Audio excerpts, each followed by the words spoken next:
तो पिछली वीडियो में हमने एक्सरसाइज 10.2 का क्वेश्चन नंबर 1 और 2 यहाँ पे कवर किया था। अब इस वाले वीडियो में हम क्वेश्चन नंबर 3 कवर करते हैं, ठीक है। तो क्वेश्चन नंबर 3 यहाँ पे देखिए क्या करें। If the tangent P A and P B from a point P to a circle. सबसे पहले एक सर्कल बनाते हैं। देखो जैसे यहाँ पे कह रहे हैं उस हिसाब से क्या डायग्राम बनाते जाओगे तो कोई दिक्कत नहीं होगी समझने में। तो यहाँ पे पहले हमने एक क्या बना लिया, सर्कल बना लिया, ठीक है। उसके बाद क्या करें, दो टेंजेंट है पी ए और पी बी है। अच्छा पी ए और पी बी में टेंजेंट क्या है, पी ए और पी बी में कॉमन क्या है, पी। इसका मतलब यहाँ पे एक्सटर्नल पॉइंट क्या होगा, पी ना। तो मान लो पॉइंट पी से हम दो टेंजेंट ड्रॉ कर रहे हैं। पहला टेंजेंट ड्रॉ हो गया, मान लो पहला टेंजेंट यहाँ पे ड्रॉ हो गया, ठीक है ना। और दूसरा टेंजेंट यहाँ ड्रॉ हो गया, ठीक है। तो दो टेंजेंट्स ड्रॉ हो गए, एक टेंजेंट ये हो गया और दूसरा टेंजेंट यहाँ से ये हो गया, ठीक है। दो टेंजेंट्स ड्रॉ कर लिए और ये मान लो ए ले लिया पॉइंट और ये बी ले लिया, ठीक है ना। अब क्या करेंगे, if the tangent P and P B from a point P to a circle with a centre O are inclined to each other at angle 80 degree. अच्छा यहाँ पे इसका मतलब क्या है कि जो ये पी ए और पी बी जो है एक दूसरे से कितना इंक्लाइंड है, 80 डिग्री पे। मतलब पी ए और पी बी के बीच का जो एंगल बन रहा है ये कितना है, 80 डिग्री। कितना है ये, 80 degree. Then angle P O A is equal, हमें यहाँ पे पी ओ ए बताना है। तो पी ओ ए है ना, तो हमें बताना है पी ओ ए। तो सबसे पहले यहाँ पे देखते हैं पी ओ ए, ये बताना है।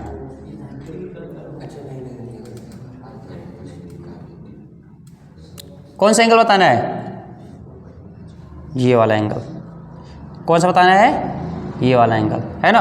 पी ओ ए बताना क्या है, P O A is equal to question mark. और क्वेश्चन में गिवन क्या है, that is angle A P B is equal to कितना दिया है, 80 डिग्री। क्या इतनी बात समझ में आएगी नहीं, ठीक है। अब यहाँ पे एक काम करते हैं, ये तो सपोज करो 90 डिग्री हो गया, ये 90 हो गया, ठीक है। कौन सा 90, ये तो 90 हो जाएगा। अब अगर देख ट्रायंगल पी ओ ए में अगर देखेंगे तो पी ओ ए में अगर हमको दो एंगल पता है तभी हम तीसरा एंगल पता कर पाएंगे। आई बात में कि नहीं। तो यहाँ पे केवल एक एंगल दिया है बस, और कुछ नहीं दिया है ना। तो यहाँ पे रेडियस दिया है, रेडियस भी नहीं दिया यहाँ पे। दो है तो सर, कहाँ दो है, एक 40 एक 90। एक 40 एक 90, हाफ सर, हाफ। ये हाँ हाफ होगा, कैसे पता दिया है क्या इसमें, नहीं सर आपने बताया था। हमने क्या बताया था, बाई थ्योरम। कौन सा थ्योरम यहाँ पे लगाएंगे बताओ, थ्योरम का नाम बताओ या फिर क्या एक मतलब थ्योरम कुछ एक्सप्लेन करो उस थ्योरम के बारे में। उसमें तो वो टेंजेंट इक्वल होगा। थ्योरम नंबर यहाँ पे 2 में क्या था, कितने थ्योरम आपने पढ़े बताइए मेरे, दो। पहला थ्योरम क्या है, परपेंडिकुलर। पहला थ्योरम परपेंडिकुलर क्या है, मतलब एक्सप्लेन तो करो। परपेंडिकुलर मतलब सेंटर से, सेंटर से कोई भी लाइन टेंजेंट पे हाँ परपेंडिकुलर होती है कि नहीं। और दूसरी चीज, दूसरा थ्योरम क्या बताया था, आउटसाइड एक पॉइंट आउटसाइड एक पॉइंट वो एक दूसरे के इक्वल होते है कि नहीं। लेंथ ऑफ टेंजेंट क्या है, आपस में इक्वल होता है। हमने P A is equal to P A बताया था, लेंथ ऑफ टेंजेंट इक्वल होता है। हमने एंगल नहीं बताया था, यहाँ पे एंगल इक्वल होता है, लेंथ ऑफ टेंजेंट आपस में इक्वल होते हैं। आई बात में कि नहीं। तो यहाँ पे क्या करना होता है, प्रूव करना पड़ेगा। उसके बाद तब ये पता है, देखो देखने में लग रहा है जैसे मतलब है ये दोनों एंगल आपस में इक्वल हैं, लेकिन ऐसे हम नहीं बात कर सकते ना कि ये इक्वल है, ऐसे क्या है, ठीक है। तो हमको क्या करना पड़ेगा, प्रूव करना पड़ेगा। यहाँ पे दोनों एंगल को आपस में इक्वल प्रूव करना पड़ेगा। और वैसे यहाँ पे थ्योरम यहाँ पे कोई है ही नहीं, आपने केवल दो ही थ्योरम पढ़ा है बस। दूसरा थ्योरम ये है, तो और कोई थ्योरम तो है नहीं, इसका मतलब हमको प्रूव करना पड़ेगा। देखो आई बात समझ गई नहीं। तो डायरेक्टली यहाँ पे नहीं ले सकते ना कि ये वाला एंगल इस वाले एंगल के इक्वल है, प्रूव करना पड़ेगा यहाँ पे। यही तो प्रॉब्लम है इसमें ज्योमेट्री में। हमें पता होता है कि ये इक्वल है, लेकिन क्या है कि हम फिर भी क्या है कुछ नहीं कर सकते, प्रूव करना है। देखो in triangle O A P and triangle O B P, या फिर P A O, in triangle P A O PAO and PBO and triangle PBO। ठीक है, अब देखो यहाँ पे PAO और PBO में अगर यहाँ पे ध्यान से देखेंगे तो क्या क्या चीज़ें इक्वल हैं, पहले बताओ। पहली बात तो यहाँ पे देखा PA PB के इक्वल है ना, PA is equal to PB, और रीजन यहाँ पे क्या लिखेंगे, PA is equal to PB क्यों इक्वल है ना, because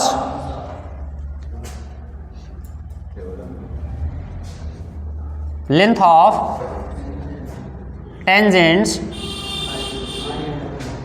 drawn from an external point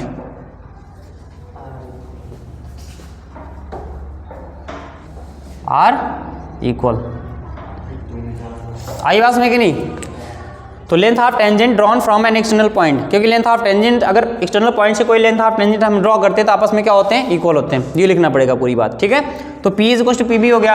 अब इसके बाद देखते हैं OA इज इक्वल टू क्या है, OB ना, OA इज इक्वल टू क्या है, OB। रीजन क्या लिखेंगे, रेडियस ऑफ सर्कल, है ना, इस सर्कल का क्या हो जाएगा, रेडियस हो जाएगा। इतनी बात समझ में है कि नहीं। अब एंगल PAO,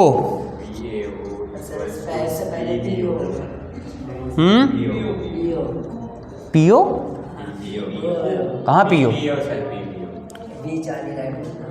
अरे PAO और PBO होगा ना यहाँ पे। ठीक है, तो PAO और PBO, या तो ऐसे देख लो, तीनों साइड्स भी तो आपस में इक्वल है ना। ये देखो OA, देखो यहाँ पे दोनों में कॉमन साइड है, OP is equal to OP, है कि नहीं। तो यहाँ पे RHS नहीं, यहाँ पे SSS लगा सकते हैं, दोनों यहाँ पे लग जाएंगे। तो यहाँ पे क्या हो जाएगा, OP is equal to OP, और ये क्या है, कॉमन साइड,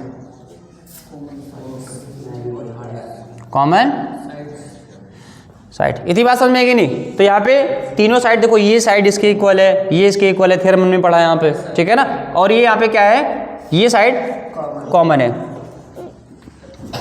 तो by SSS side side side दोनों ट्रायंगल्स की करस्पॉन्डिंग साइड्स आपस में क्या है, बराबर है। बाई SSS रूल क्या हो जाएगा, triangle PAO is congruent to triangle that is PBO। अब दो ट्रायंगल्स आपस में कॉन्ग्रुएंट हो गए, है ना, तो हम कुछ भी कर सकते हैं इनके साथ, है ना। इसका मतलब इनके corresponding sides and corresponding angles आपस में इक्वल होंगे। करस्पॉन्डिंग पार्ट्स बोलते हैं ना उसको हम, करस्पॉन्डिंग पार्ट्स आपस में इक्वल होंगे। तो ध्यान से देखो, अगर हम देखेंगे, सपोज करिए इस एंगल को निकालेंगे, ये वाला एंगल और ये वाला एंगल को हम निकालने जा रहे हैं। कौन सा एंगल, ये वाला एंगल और ये वाला एंगल। अगर मान लो ये वाला एंगल निकालेंगे, ये वाला एंगल, तो ये कौन सा एंगल है, एंगल APO, है ना, एंगल APO है ना, एंगल APO।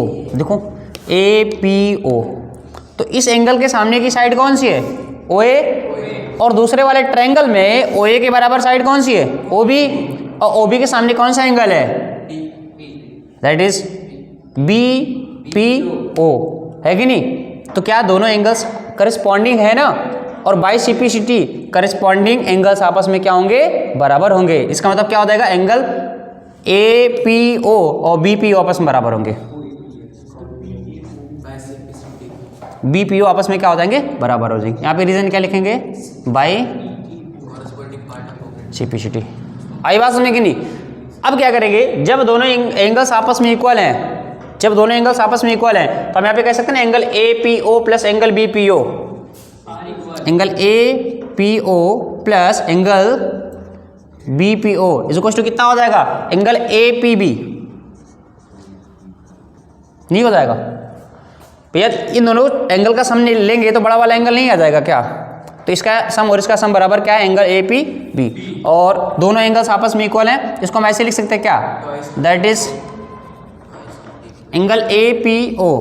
क्या BPO के जगह पे भी APO लिखा जा सकता है, इज इक्वल टू क्या हो जाएगा, ये इसकी वैल्यू दी है कितनी, 80 डिग्री ना।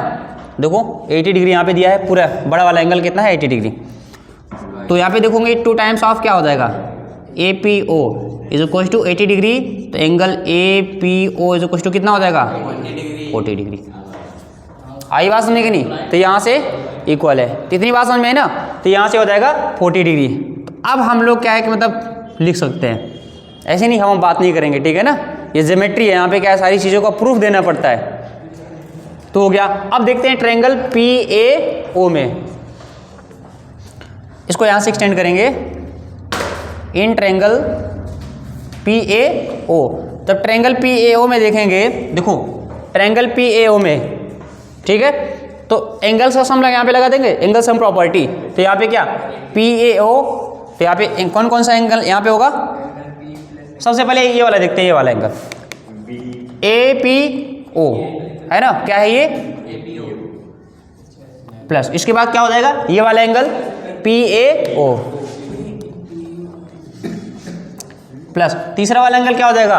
POA, एंगल POA, और तीनों का सम क्या हो जाएगा? 180 डिग्री। और यहाँ पे क्या लिखेंगे? Angle sum property, angle sum. और AP और दैट इज APO कितना है? 40 डिग्री ना, ये हो गया। और ये कितना हो गया? PAO 90 डिग्री, और ये POA is equal to 180 degree. तो यहाँ से देखो 9 4 कितना हो जाएगा? 13, 130, तो POA और ये 180 डिग्री, तो angle POA is equal to 180 minus 130, तो 180 माइनस 130 कितना आ जाएगा? Angle POA is equal to कितना हो जाएगा? 50 डिग्री। इतनी बात समझ में आएगी नहीं? ठीक है, तो ये हो गया हमारा। तो आंसर यहाँ पे कौन सा आ रहा है? Option A is correct. तो यहाँ पे ऑप्शन ए क्या हो जाएगा? करेक्ट हो जाएगा, ऑप्शन ए करेक्ट।